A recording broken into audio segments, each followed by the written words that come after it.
Dan Jones received the last prophecy of Joseph Smith, and he became interested in the church because of anti-Mormon literature. Hey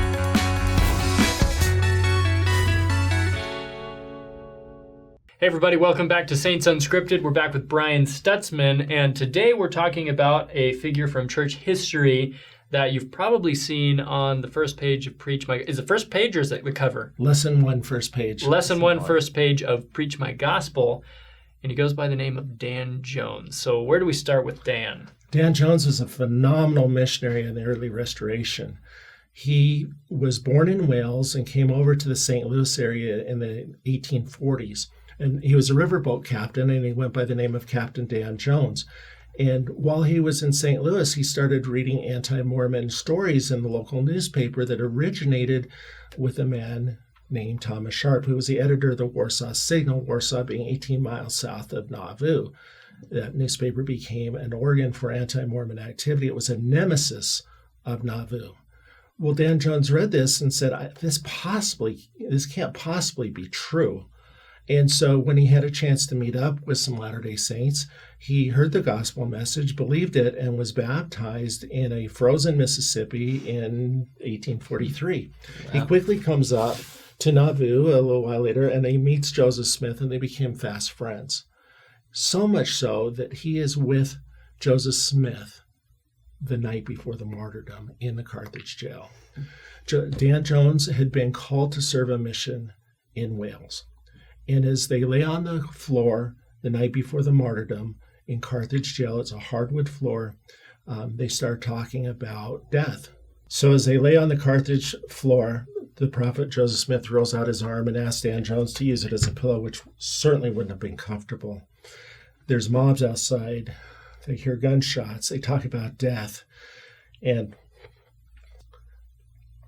Dan Jones and the prophet start talking about this subject, and Joseph Smith prophesies. He says to Dan, he says, "You will yet see Wales and fulfill the mission that has been assigned to you." They all thought that they were going to die perhaps the next day. The next day they got up. Joseph Smith tells Dan, he says, "I'd like you to go to get my attorney in Quincy." So he writes some papers up, and Dan Jones leaves the jail. And as he leaves, he's carrying this paper, and there's mob people outside, and they think that he's going to go get the Nauvoo Legion, which had been disbanded, but they thought that it might be reorganized. And so they shoot at Dan. And every shot misses him, but it confuses his horse enough that Dan actually goes down the wrong road that he was supposed to go on, only to find out later that there was a mob on the road a few miles out of town that had orders to kill Dan Jones. So at the jail and down the road, he avoided death. Later that day, he was taking a boat that went through Warsaw to Quincy. There was a mob that searched the boat. Miraculously, they didn't find him. He avoided death 3 times that day of the martyrdom in fulfillment of Joseph Smith's prophecy. He went on to fulfill not only one mission, but 2 missions to Wales. He brought in thousands of people into the church. He could preach for 8 hours and hold the attention of the crowd. He published the first Book of Mormon in Welsh and the first gospel tracts in non-English. He converted people one guy who became the first missionary to France. His work is phenomenal, and he knew the prophet Joseph Smith. And often when he taught and he preached in front of people, tears would flow from his eyes when he testified of the prophetic calling of Joseph Smith, because he knew it as well as anybody on this planet. Like I said, thousands joined the church. He came back with some Welsh saints, and they needed a choir for the general conference. His converts became the foundation. They sang in conference for the Mormon Tabernacle Choir, now called the choir at Temple Square. Wow. So his impact, he became the mayor of Manti, Utah as well. So the impact of Dan Jones on the church has been absolutely phenomenal. And it all started because people were writing negative comments about the church, mainly Thomas Sharp. In fact, Dan Jones once wrote, he said, "We would like to thank this Sharp and others who wrote about the saints that made us aware of them."